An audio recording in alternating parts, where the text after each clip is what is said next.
अद्भुत बात है। जैसे हमारे यहाँ अरिहंत जैन जी हैं, वो निकाल लेते हैं, लेकिन देश में ऐसे पुरुषार्थी कितने हैं? ये निकलेगा साहब चिकित्सा से, क्योंकि किसी भी देश का सबसे बड़ा बजट होता है डिफेंस का और दूसरा बजट होता है हेल्थ का। हमें हेल्थ में सेंधमारी करना पड़ेगा और इसमें किसी का नुकसान नहीं है।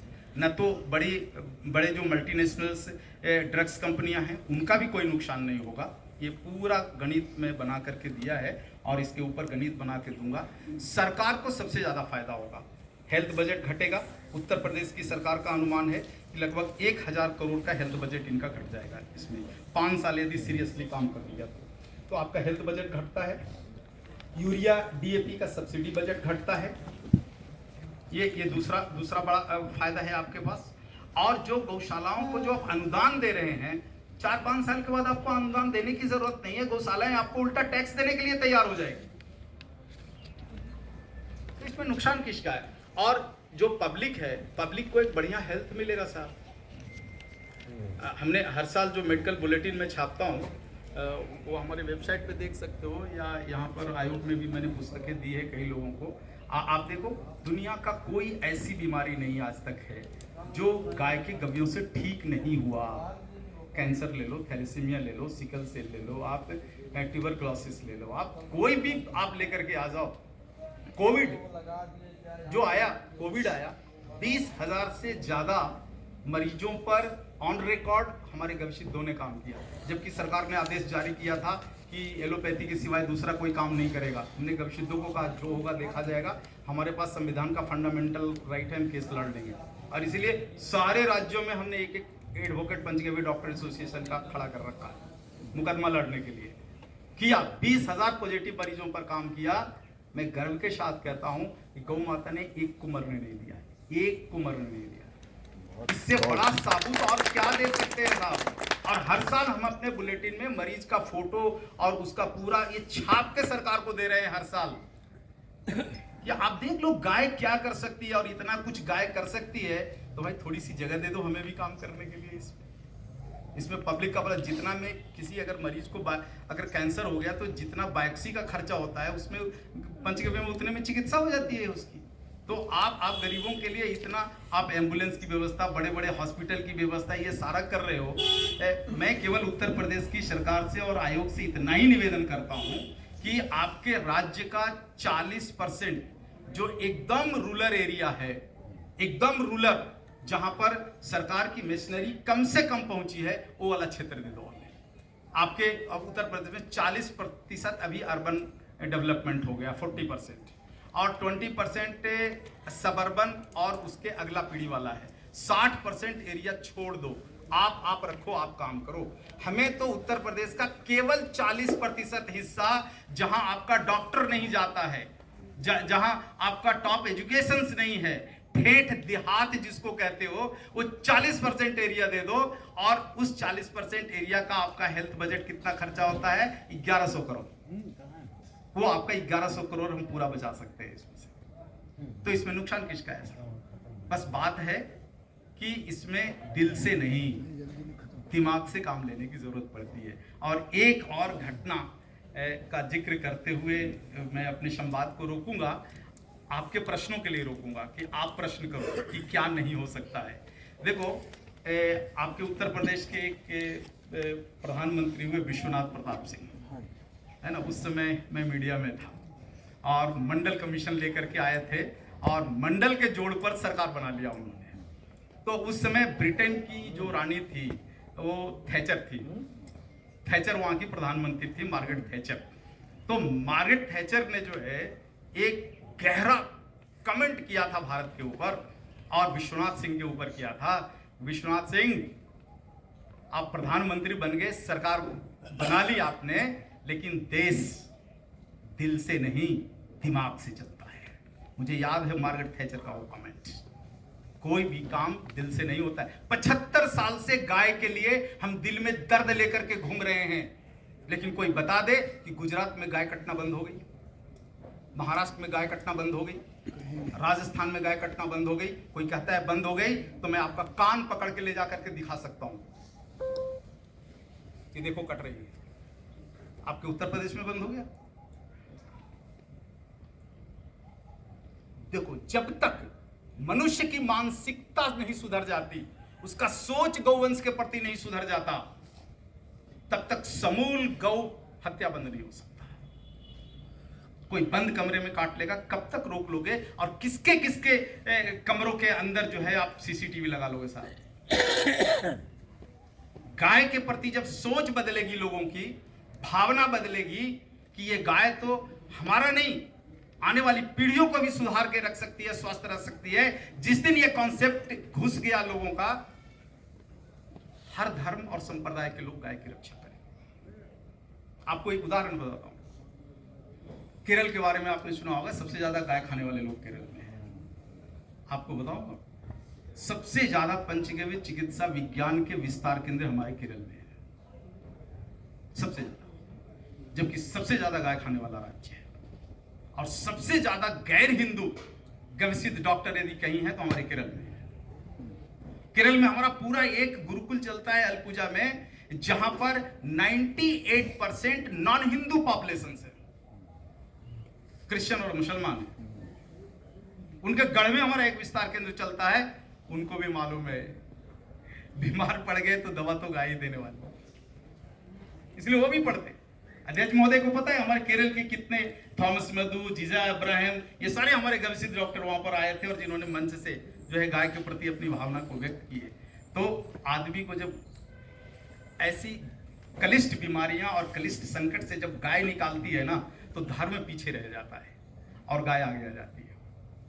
तो कहीं ना कहीं गाय से जो हमें इतनी चीजें मिल रही है, इनको हमको पब्लिक में लाना पड़ेगा, लोगों को बताना पड़ेगा। इसमें रोजगार के जितने चीजें खड़े हो सकती है उतना खड़ा करना पड़ेगा। इतने बड़े उत्तर प्रदेश में मैं समझता हूं पंचगव्य चिकित्सा विज्ञान के कम से कम 10 मेडिकल कॉलेज चाहिए, तब जाकर के हम गांव, उत्तर प्रदेश के गांव गांव तक पहुंच सकते हैं। उत्तर प्रदेश के हर गांव में एक जब पंचगव्य का डॉक्टर खड़ा हो जाएगा, आप समझ लो उत्तर प्रदेश की सरकार का लगभग 3/4 हेल्थ बजट कम जाएगा, और वो जो पैसा बचेगा वो हम उत्तर प्रदेश के इंफ्रास्ट्रक्चर डेवलपमेंट में लगा सकते हैं। आज पूरे देश में 4 करोड़ गोवंश है। अब एक थोड़ा समय जो है फाइनेंशियली गणित भी आपको बता दूं। आप अपनी नाक जो है ना, पैसा कमाने के लिए कितना भी रगड़ोगे ना, 100 रुपये लीटर से ज्यादा दूध नहीं बेच सकते। आप बेच सकते हो? उत्तर प्रदेश में 100 रुपये लीटर से ज्यादा कल्पना कर सकते हो कि मैं दूध बेच लूंगा? मैं उस राज्य से आता हूं जहां गाय को कुछ भी नहीं मिलता। सरकार की पूरी दृष्टि गाय के प्रति उल्टी रहती है, और वहां बैठ करके मैं 800 रुपये लीटर गौमूत्र बेचता हूं, और जितना बनाता हूं उतना बिकता है, और उसी पैसे से पूरे देश का नेटवर्क चलता है। 400 गोवंश है हमारे पास। कभी फंड की कमी नहीं होती है, और कभी किसी से चंदा मांगने की जरूरत नहीं पड़ती, और न कभी सरकार के पास फाइल लेके जाना पड़ता है।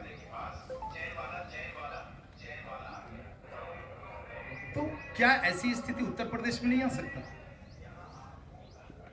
हमारे यहां मांसाहारियों की संख्या बहुत ज्यादा है।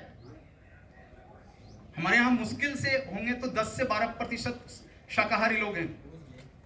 आपके यहां तो कम से कम मैं समझता हूं 30 से 40% शाकाहारी लोग हैं, 50 से ऊपर हैं। तो आप समझ लो गाय के परिप्रेक्ष्य में हमारे यहां से 10 गुना अच्छा मार्केट आपके यहां है, क्योंकि हर शाकाहारी आदमी पंचगव्य लेने के लिए तैयार होता है। पंचगव्य और मांसाहार का नहीं बैठता है, एक साथ दोनों चीजें नहीं ली जा सकती है।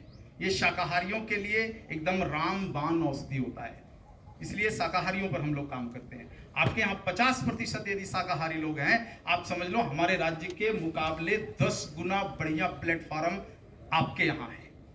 हमारे यहाँ देखो ऊषर जमीन बहुत ज्यादा है, जहां पर घास भी नहीं उगता, ऐसे जमीन है। लेकिन आपके यहाँ उत्तर प्रदेश में कोई ऐसी जमीन है? मैं समझता हूँ बुंदेलखंड को अगर छोड़ दें तो पूरा का पूरा उर्वरक जमीन है, उत्तर प्रदेश बुंदेलखंड की भूमि बहुत ही फर्टाइल है, बहुत ही फर्टाइल। मेरा वहाँ कभी प्रवास नहीं हुआ, मैं फोटो में केवल वो जो है ना मिट्टी के टीले दिखता है मुझे। दुनिया में सबसे ज्यादा खेती युक्त जमीन और लाभकारी जमीन उत्तर तो प्रदेश। आप समझ लीजिए कि उत्तर प्रदेश से गौवंश के लिए, गाय पर काम करने के लिए कितना अच्छा भूमि है, कितना अच्छा प्लेटफॉर्म है। और फिर आपके पास तो देखो साहब, मथुरा, वृंदावन और अयोध्या, काशी सब चाबी है, चाबी, पैसा उगाने की चाबी है। हम चाहें तो पूरे दुनिया का मेडिकल टूरिज्म को उत्तर प्रदेश में खड़ा कर सकते हैं। और हमारे किसानों को अगर छूट मिल जाए एग्रो बेस मेडिकल टूरिज्म खड़ा करने की, जैसा मॉडल हमने महाराष्ट्र में खड़ा किया है। महाराष्ट्र में हमारे मैं समझता हूं 100 से ज्यादा गविसिद्धों ने एग्रो बेस मेडिकल टूरिज्म खड़ा कर लिया। खेत में सारी चिकित्सा की व्यवस्था है और झोपड़ियां रहने के लिए। दूर आप या उत्तर प्रदेश से जा रहे हैं वहां पर, महाराष्ट्र में हमारे केंद्रों में चिकित्सा कराने के लिए लोग। तो ऐसी चीजें जो है हम उत्तर प्रदेश में क्यों नहीं खड़ा कर सकते? किसानों को जो है मेडिकल टूरिज्म से क्यों नहीं जोड़ सकते? किसान अपने खेत में 4 झोपड़ी लगा करके अर्थराइटिस, कैंसर, ट्यूबरकुलोसिस की चिकित्सा क्यों नहीं कर सकता? आखिर इसमें कौन सी चीजें हैं जो रोड़ा आती है? हम ड्रग्स पर काम नहीं कर रहे साहब, हम फूड सप्लीमेंट्री पर काम कर रहे हैं। घास पात, साग सब्जी, गाय का गोबर, गोमूत्र, दूध से उसकी चिकित्सा कर दे रहे हैं। तो ऐसी चीजें अगर उत्तर प्रदेश सरकार आयोग की मदद से, आयोग बीच में है और आयोग से जैसा आश्वासन मिला है, ये सारी चीजें अगर कर दी जाए तो उत्तर प्रदेश का जो युवा प्रदेश से बाहर नौकरी की तलाश में जा रहा है, वो यहाँ स्वावलंबी व्यवस्था में आपके इकोनॉमी को आगे बढ़ाने की दिशा में काम कर सकता है। तो अब देखो, मैं तो दिन भर भी बोलूं तो गाय तो एक ज्ञान की इतनी बड़ी गंगा है, इतनी बड़ी गंगा है कि दिन भर बोलो चलता ही रहेगा, चलता ही रहेगा। हाँ, तो मैं यहीं पर अपने संवाद को रोकता हूं, इसलिए कि आप प्रश्न करें हमसे, कहां कहां पर आपको शंका है, एकदम निसंकोच भाव से आप प्रश्न कीजिए। तो प्रश्न सादर आमंत्रित है।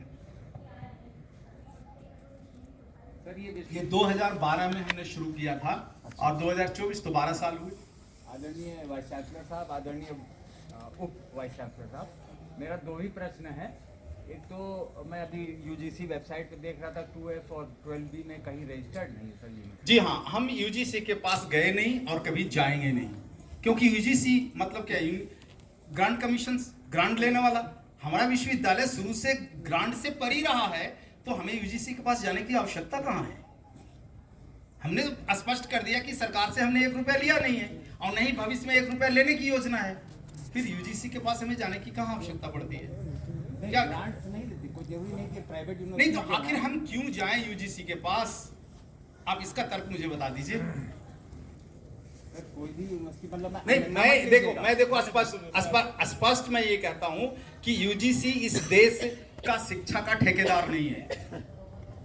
हमारे कॉन्स्टिट्यूशन ने फंडामेंटल राइट दिए हैं शिक्षा के, और हम उसके आधार पर बिना यूजीसी के भी काम को आगे चला सकते हैं। हमारा आधार वही है। हाँ, अगर आगे से यूजीसी आती है, स्वागत है, मैं कारपेट बिछाता हूं उनके लिए, आ जाओ। लेकिन भैया मैं तो कटोरा और फाइल लेके खड़ा नहीं हो सकता वहां पर। बहुत अच्छा, बहुत अच्छा।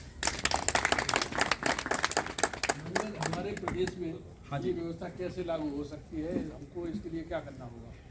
इसी के लिए जो है आयोग के साथ जो मंत्रणा चल रही है, और जितना सहयोग आयोग से और सरकार से मिलेगा, सहयोग का मतलब मैं पैसे का सहयोग नहीं कह रहा हूँ, मैंने पहले ही स्पष्ट कर दिया है, पैसे का सहयोग नहीं चाहिए, है ना, धरातल का सहयोग चाहिए। धरातलीय सहयोग जितना मिलेगा, काम उतना आगे बढ़ जाएगा। अभी भी देखो, प्रतिवर्ष कम से कम 50 बच्चे आपके उत्तर प्रदेश से तमिलनाडु में आ रहे हैं हमारे पास पढ़ने के लिए, जबकि अभी तक कोई मंत्रणा नहीं हुई है। फिर भी कम से कम 50 गविशित तो बना के दे रहा हूं उत्तर प्रदेश को। अगर यहां धरातल मिल जाए, चीजें, सरकार केवल रुकावट पैदा ना करे, हम तो इतना ही सहयोग मांगते हैं, तो ये चीजें यहां भी खड़ी हो जाएगी। और यहां खड़ी होगी तो जो 50 जो युवा आज गविशित बन रहे हैं, 5000 गविशित प्रति वर्ष बनेंगे यहां पर, और काम बढ़ेगा आगे तेजी के साथ। अब देखो, रातों रात तो कुछ चमत्कार नहीं हो सकता, हमें भी उत्तर प्रदेश पहुंचने में 12 साल लग गए। 12 साल का अनुभव हुआ और ये हुआ तब जा करके प्रकृति ने एक संजोग जो मिलाया कि यहाँ आकर के मैं संवाद कर रहा हूँ, आप सुन रहे हैं और कुछ यहाँ के लिए योजना बन रही है। तो रातों रात तो कुछ नहीं हो सकता, लेकिन काम शुरू हुआ है। आयोग का पूरा आश्वासन है हमारे साथ और आयोग के साथ साथ अप्रत्यक्ष रूप से सरकार का आश्वासन है हमारे साथ कि भाई इस काम को करिए, जहां पर रुकावट आएगी वहां पर आप बताओ। तो धीरे धीरे काम बढ़ा है, कुछ साल लगेंगे, यहां भी दिखेगा सारा कुछ। हाँ जी। छत्तीसगढ़ में मेरे मित्र की एक बहन के पेट में कैंसर है। एक मरतबा ट्रीटमेंट उसने लिया, फिर से कुछ डेवलपमेंट हो गए, कीमो के लिए फिर से एडवाइज हो गई। उस क्षेत्र के किसी पंचगव्य चिकित्सक का नंबर क्या मिल सकता है जिसको उनको मैं दे सकूं? रायपुर। मैं आपको राजनांदगांव का एक दे दूं? जी नजदीक में है राजनांदगांव। चलिए ये सभा के बाद आप मुझसे ले लीजिए। दिलेश्वर जी का नंबर शेयर कर दो। हाँ, दिलेश्वर जी का नंबर शेयर कर दीजिए। वहाँ पीडीए के वो अध्यक्ष हैं, पंचगव्य डॉक्टर एसोसिएशन के। जी, आप सीधा अध्यक्ष का नंबर ले लीजिए और रायपुर के किसी गविष्ठ का नंबर दे दें। ठीक। ये पंचकर्म चिकित्सा के लिए कितनी जमीन की आवश्यकता होगी? देखिए, ये पंचकर्म चिकित्सा नहीं है, स्पष्ट कर दूं, ये पंचगव्य चिकित्सा है। हाँ, जिस तरह से गाय को रखने के लिए कोई जमीन की जरूरत नहीं पड़ती। यदि दिल में इच्छा है ना, तो आपके घर के दरवाजे पर खुट्टा गाड़ के गाय को बांध लो, प्रेम से रह लेगी। वैसे ही पंचगव्य चिकित्सा के लिए दिल में जगह है तो हो जाएगा, जगह नहीं लगता। नीमन गारमेंट जिले पूरी शिक्षा देते हैं। देखो, ये जो है शिक्षा का अंत नहीं होता, लेकिन जो एक कोर्स फ्रेम किया हुआ है वो 1 साल में पूरा होता है और उसके बाद उसकी अप्रेंटिस चलती है लॉन्ग लाइफ। वो कभी बंद नहीं होता। वो 3 चरणों में चलता है, फर्स्ट फेज, सेकंड फेज और थर्ड फेज आजीवन चलता है, या तो मेरे जीवन तक या उसके जीवन तक। आगे का मैं नहीं कह सकता। तमिलनाडु में रह के अप्रेंटिस सब ऑनलाइन होता है।